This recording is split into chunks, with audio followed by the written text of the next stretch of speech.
Hi, my midterm project topic is enhancement of movement in human brain-computer interface. My name is Yaxin Xue. And so the background of this topic for now is in recent years, with the accelerated pace of people's lives, the incidence of stroke disease has shown a rising trend year by year. The brain, as the most sophisticated organ of the human body, is the highest level part of the nervous system, which regulated the function of the organism. And many patients' brain cannot control the actions of their life, normally due to various accidents based on such a status. Brain-computer interface, we call it BCI, technology has emerged. And this technology is different from the human body's normal motor control methods, not only relying on the cooperation and communication between nerves and muscles. Research first collect EEG signals for processing and recognition, so as to get a user's intention, and then through the control of external devices to complete the relevant activities so that the patient to achieve intracerebral consciousness to influence or challenge the external object existence. BCI technology is widely used in education, military, medicine, and other fields. So, as we can see in this figure, is a process of acquiring EEG signals using electrode caps is shown in this figure. And so, in addition, BCI technology has important theoretical and practical implementation.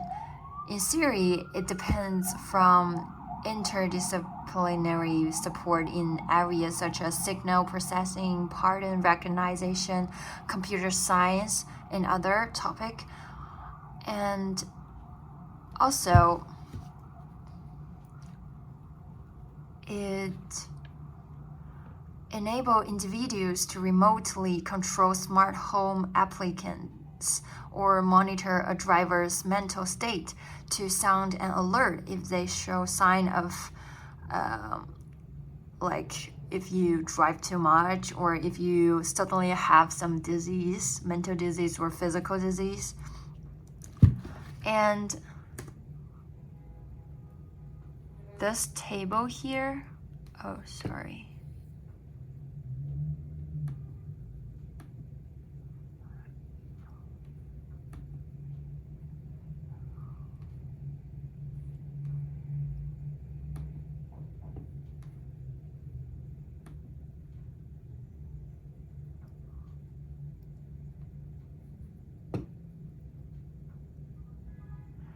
So this table here shows the classification of different EEG signal frequency. Like we can see the alpha wave, the beta wave, the theta wave depends on their frequency. So it will dominate different period of human brain. And for the concept development stage, machine learning is currently a common research focus in the fields of pattern recognition and artificial intelligence. It is a scientific discipline that explores how to use computer to simulate or implement human learning activities. There are currently two main research directions in machine learning. the traditional machine learning research and machine learning research in the big data environment. The difference between those two research lies mainly in the fact that the first type focused on studying learning mechanism, constantly exploring learning to simulate more human-like learning mechanism, while the second type focused mainly on studying how to effectively utilize information, attempting to extract hidden, understandable, and effective information from large amount of data. So there are already like hundreds of years, about hundreds of years people study this topic. In the 1990s, with the rapid development of the biomedical field and the improvement of hardware performance, brain-computer interface technology become a hot topic in scientific research. The research directions of BCI technology at home and abroad are very broad. Here are two main directions. So about in 1990s, with the rapid development,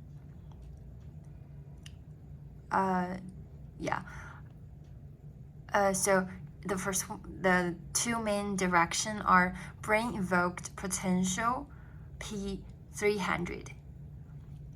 It is a local potential challenge produced by the human brain when an early reaction occurs. It was discovered by Sutton and others in 1965. After the reaction time, a positive voltage value is reached. The amplitude of brain evoked potential is inversely proportional to the probability of occurrence of directional stimulation of the brain.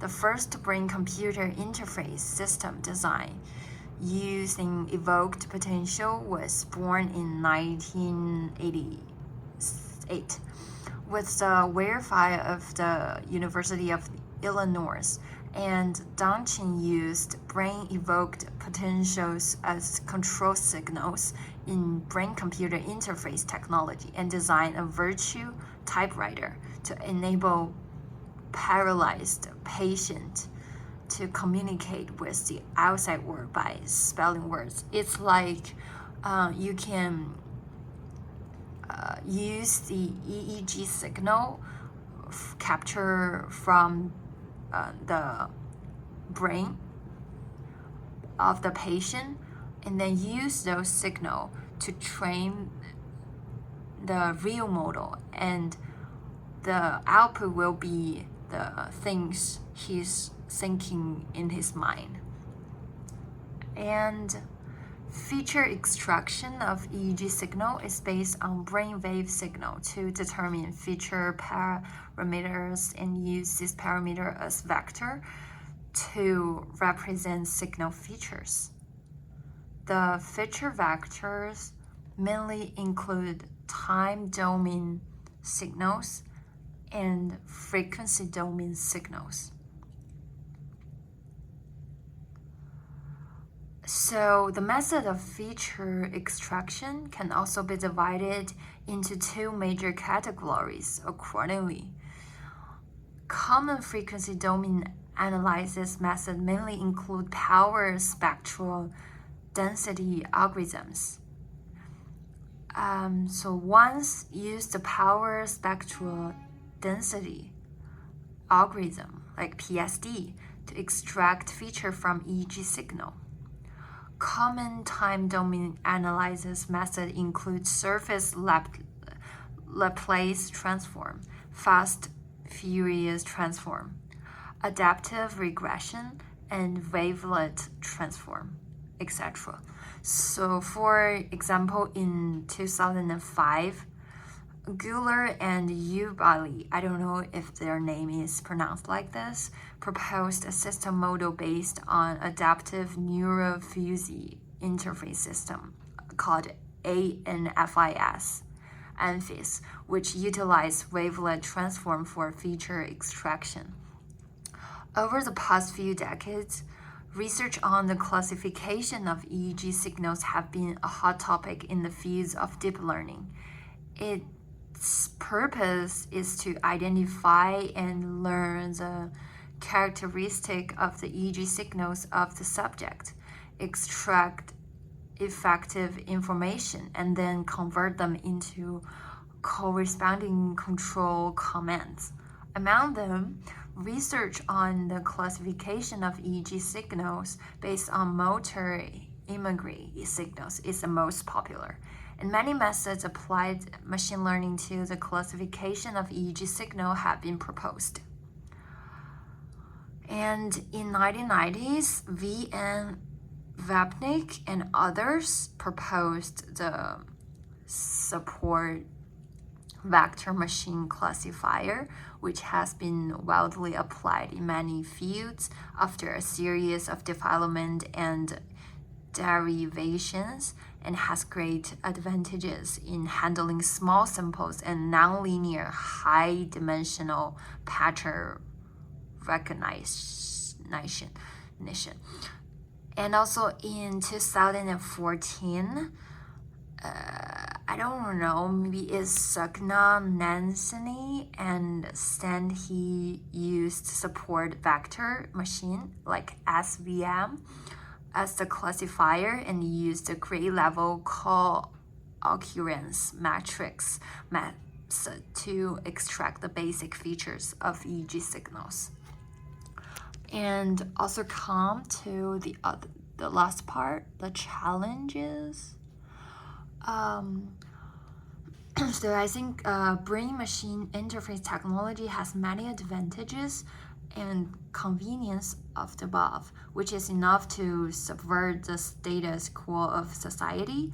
On the other hand, brain-machine interface technology will also face some challenges like bring many new ethical problems. This is also a really hot topic many scientists are talking about. First of all, the inevitable issue of brain interface technology involves privacy. Brain-machine interface technology will obtain and analyze our brain signal, which will definitely involve our own personal ideas, personal information, hidden emotions, and personal memory. It's like if you use this, it may just tell everyone your secrets or something. And once these data are abused by the permission, it will lead to serious consequences. How to ensure that our ideological and information is exclusive to others will be an important topic for brain interface technology. Secondly, ensure that humans can ensure autonomy when using brain-machine interface technology. It will be an important issue if people's brain-machine interface system can be influenced by the outside world, such as suppliers and advertisers, then people's own choice and self-awareness will receive serious threat. People will have their own idea and risk of being brainwashed. Therefore, more specifications are needed to ensure that the supplier of the brain interface technology will not control people's thinking through such devices connect to the human brain, or it will be really horrible. So finally, the safety problem of brain-machine interface technology itself is more important than all current technology products, because the brain-machine interface technology allows a machine to directly connect to the user's brain. Once the target of the hacker or malware, it is likely to lead to the safety of the user's life and serious threat of property security. So I think there is still a long way to go.